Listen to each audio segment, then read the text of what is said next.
And there we have both players with the loadouts we saw before. Yätta again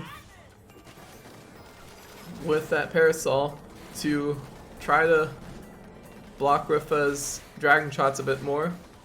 Yätta going in up close. Ripha getting the first poke with that Tri-Blast as Yätta tries to approach. Both players roughly even now. Ripha getting the better, winning the poke war here a bit with that constant barrage of Tri-Blasts as he's retreating.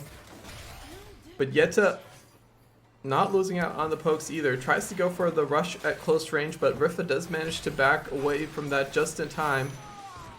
Now Ripha going for the rush onto Yätta, but Yätta does fall down a bit early there, being on those stairs.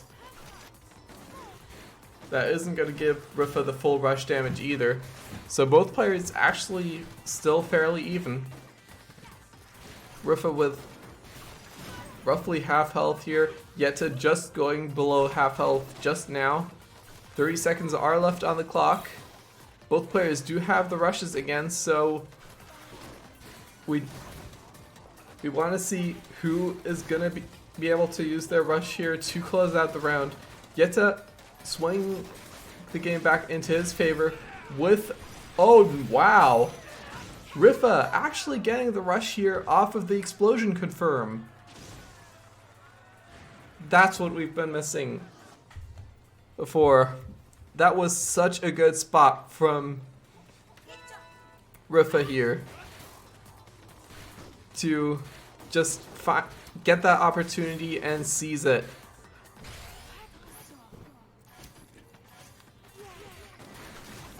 But yeah, when that explosion is being thrown out from a jumping position,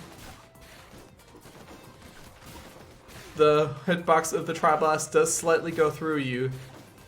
So the explosions happen from below, which is why the knock-up happens there and allows into a rush confirm. That was also only possible since Ripha was at such a close range. Now we are going into round 2. Yätta is winning the poke war again. Did not use the rush earlier, but Ripha has farmed up the rush again. Both players with the rushes. Ripha going in for the rush.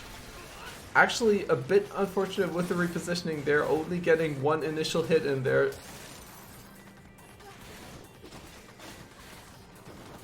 Tries to reposition to consistently hit that last part of the rush with the Ice Dragon, but that was no good.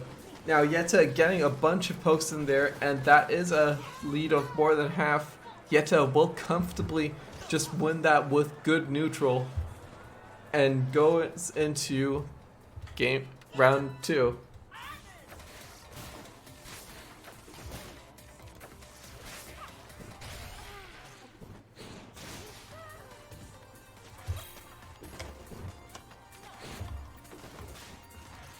Wait.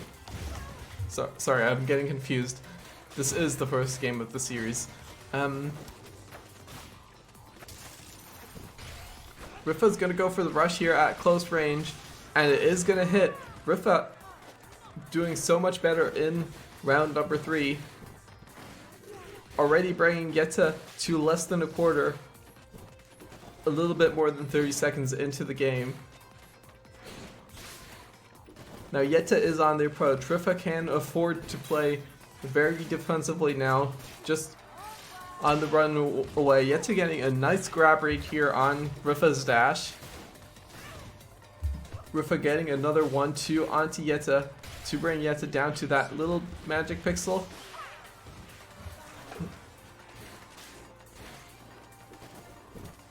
Yätta trying to start the comeback with a rush. Gets another nice parasol hit in here. Ripha slowly working his way back. Does have the rush and will actually use it against Yätta's shield, but Yätta, afraid of the shield break, dashes out a little bit too early. And that's the game for Ripha.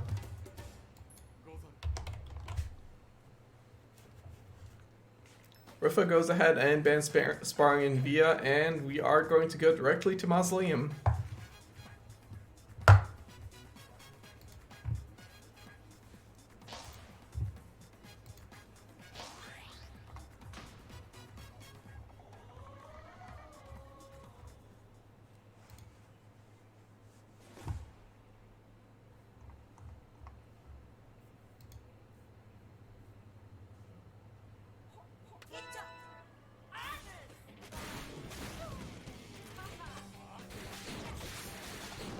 So we are going into game number 2 here on Mazo. Yätta sticking with that. Wait a second, am I seeing things correctly? We actually do have a toaster switch from Ripha. I'm not sure. I looked away for just a bit here. But this is a very interesting loadout switch from Ripha. Maybe thinking that the lightweight Tri-Blast arm was not cutting it against Yetta's double medium weights, so going for that little bit of a weight upgrade. Ripha taking a bit of an early lead, but Yätta slowly bringing it back with the rush here from close range onto Ripha will do a lot of damage. Not enough to bring Yätta back into the clear though. Ripha still just keeping Yätta away and trying to catch Yetta's side dashes with that slam. Ripha does have the rush back. Almost having an opportunity to confirm that, but did not want to miss that confirm, which is fairly understandable. Goes for the rush into the shield instead. Yätta recognizing the right opportunity to go back.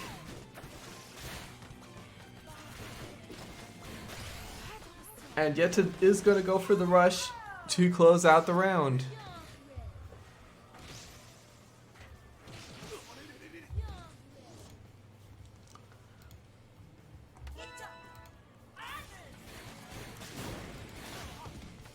Now Yätta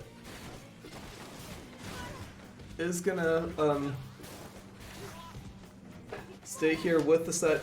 Ripha switching back to the Tri-Blast, but also keeping the toaster here. Let's see where this adaptation takes Ripha. Going up close to try to get the right window to get the rush, but Yätta just moving back and forth really nicely to basically minimize that. Ripha dodging Yetta's rush and getting a rush of his own though, ending things with that Tri-Blast explosion to get a nice 350. Actually swinging things slightly into Ripha's favor here after Yätta dominated that early game.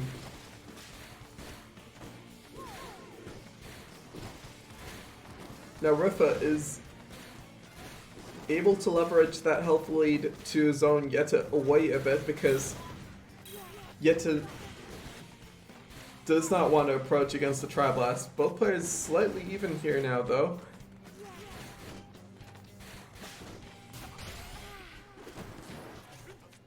But Yätta did miss that rush again, and there is a nice 1-2 hit from Ripha's Tri-Blast that will all but guarantee Ripha the round. Ripha going to just play things safe and use that rush to cancel out the grab that Yätta threw out there.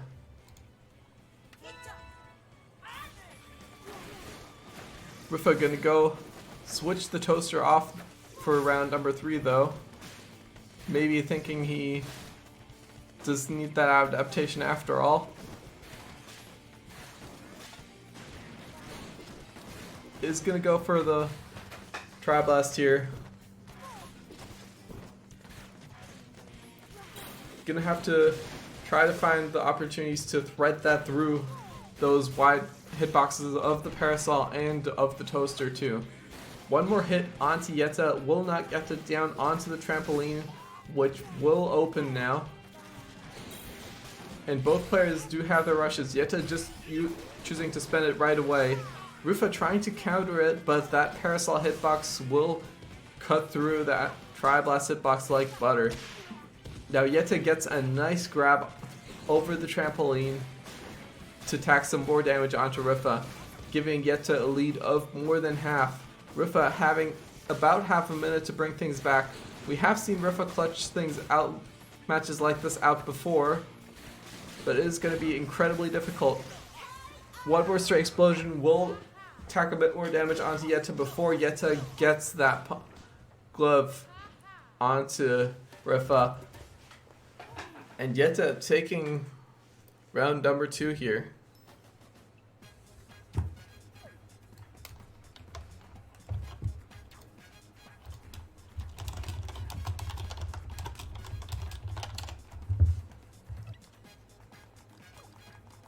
I will BRB really quickly though, if that's alright.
Alright, we're back, sorry. And it's Temple Grounds for game number 3.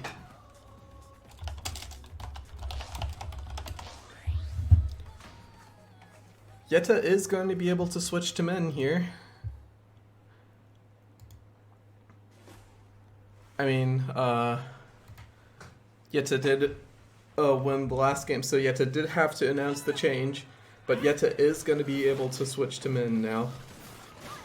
Yetta's Min is fairly unique when it comes to Min. Most Min-Mins do not go for heavy arms actually, unless you're Radio, in which case you're a friggin' god with Lockjaw.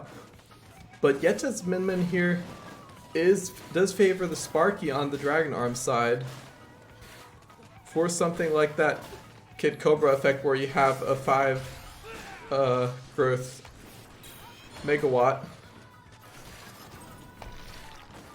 and it just covers so much space. Yätta is gonna try to use that megawatt to the same effect here, but did manage to get a little bit of time with the Dragon Arm up, but not a lot, as Ripha can cancel out that Dragon Arm fairly effectively with one of those explosions or an Ice Dragon Snipe. Now Yätta, with almost no health left, is gonna try to close in on Ripha, but Temple Grounds does make the approach very difficult.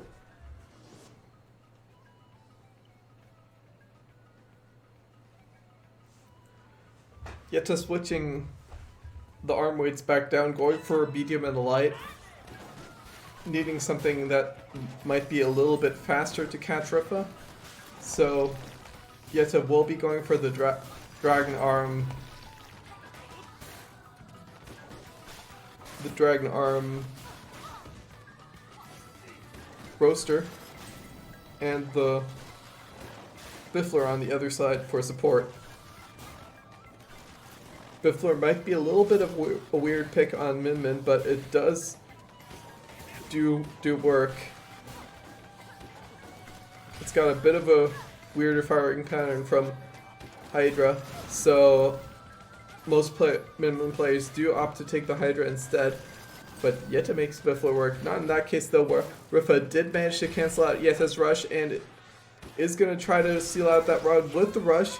Yätta does dodge away and try to punish Ripha for that, but Ripha turning around just in time to punish Yetta's punish, and Ripha takes game number 3.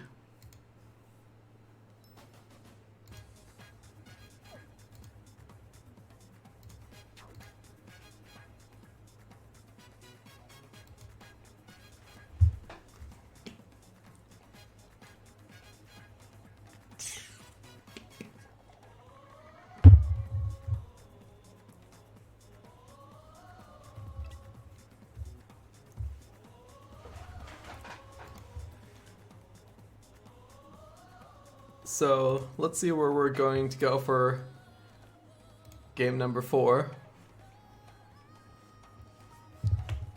It is going to be Dolce picked from Yetta's side. Spot. I wonder if Yätta is going to be staying that Min Min. No, it's Bite and Bark.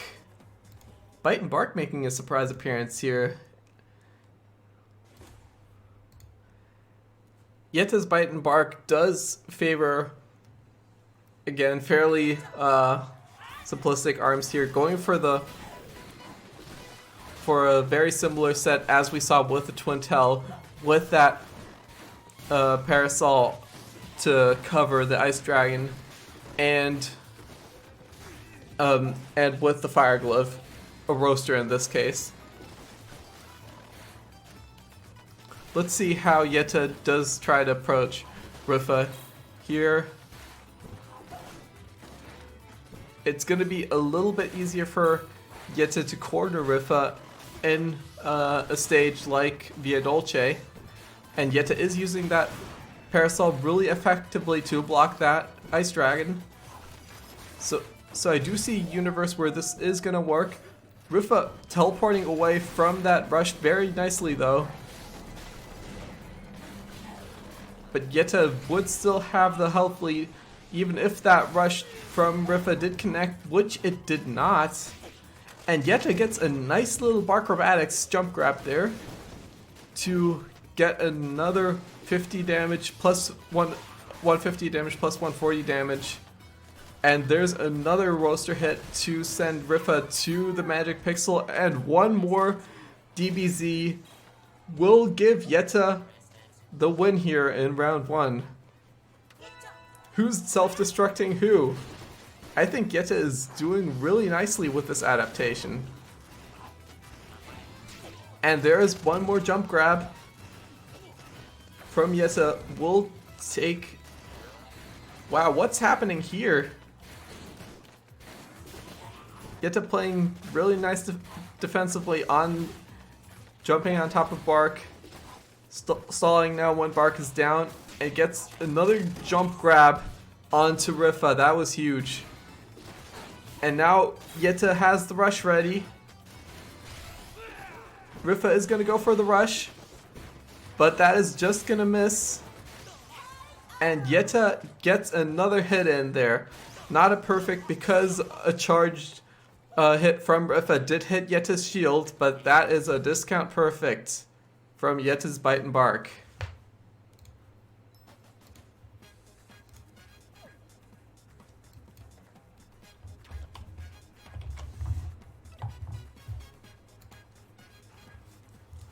DNA and Temple will be banned from Yetta's side, and we are going to go back to Buster Beach. Yätta declares a switch back to Twintelle, so maybe having to tone down the god level a bit.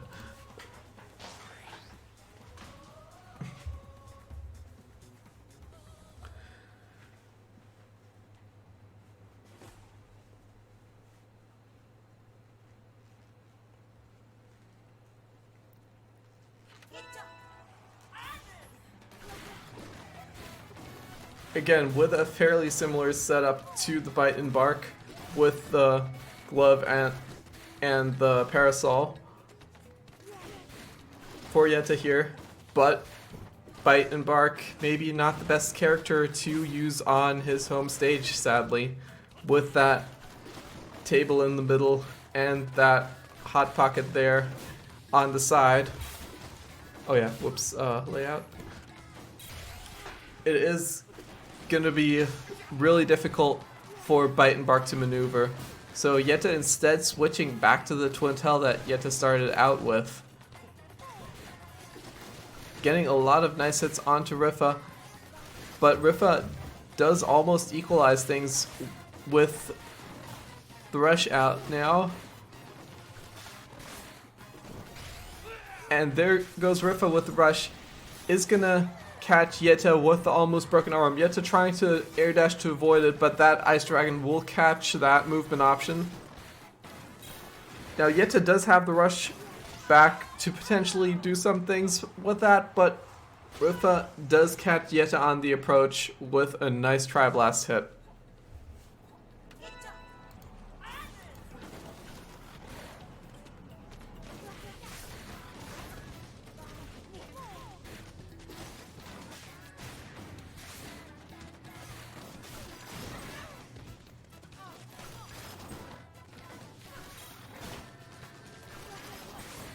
Now Yätta is going to go on the hunt here. Both players do have the rush, just trying to find the opportunity to use it. Again, Yetta's rush with the glove and the parasol will beat out Ripha, so Ripha needs to kind of sneakily counter rush or do one of those explosion confirms that we did see early on in this series. Yätta did go for the rush, but that did not work out quite so well. Now Ripha has the rush back. Will Ripha's rush land? Yätta does have a lot of damage on that left arm, so Ripha could potentially land a rush off an arm break.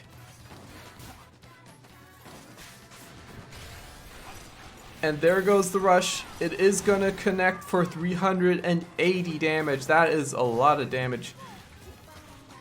But because Ripha did take a bit longer to get that rush, Yätta did get the rush back. Oh! But that Ice Dragon is going to snipe Yätta right out of the air. Just as Yätta activates that rush. And Ripha advances back to the Grand Finals to get that run back against Junior.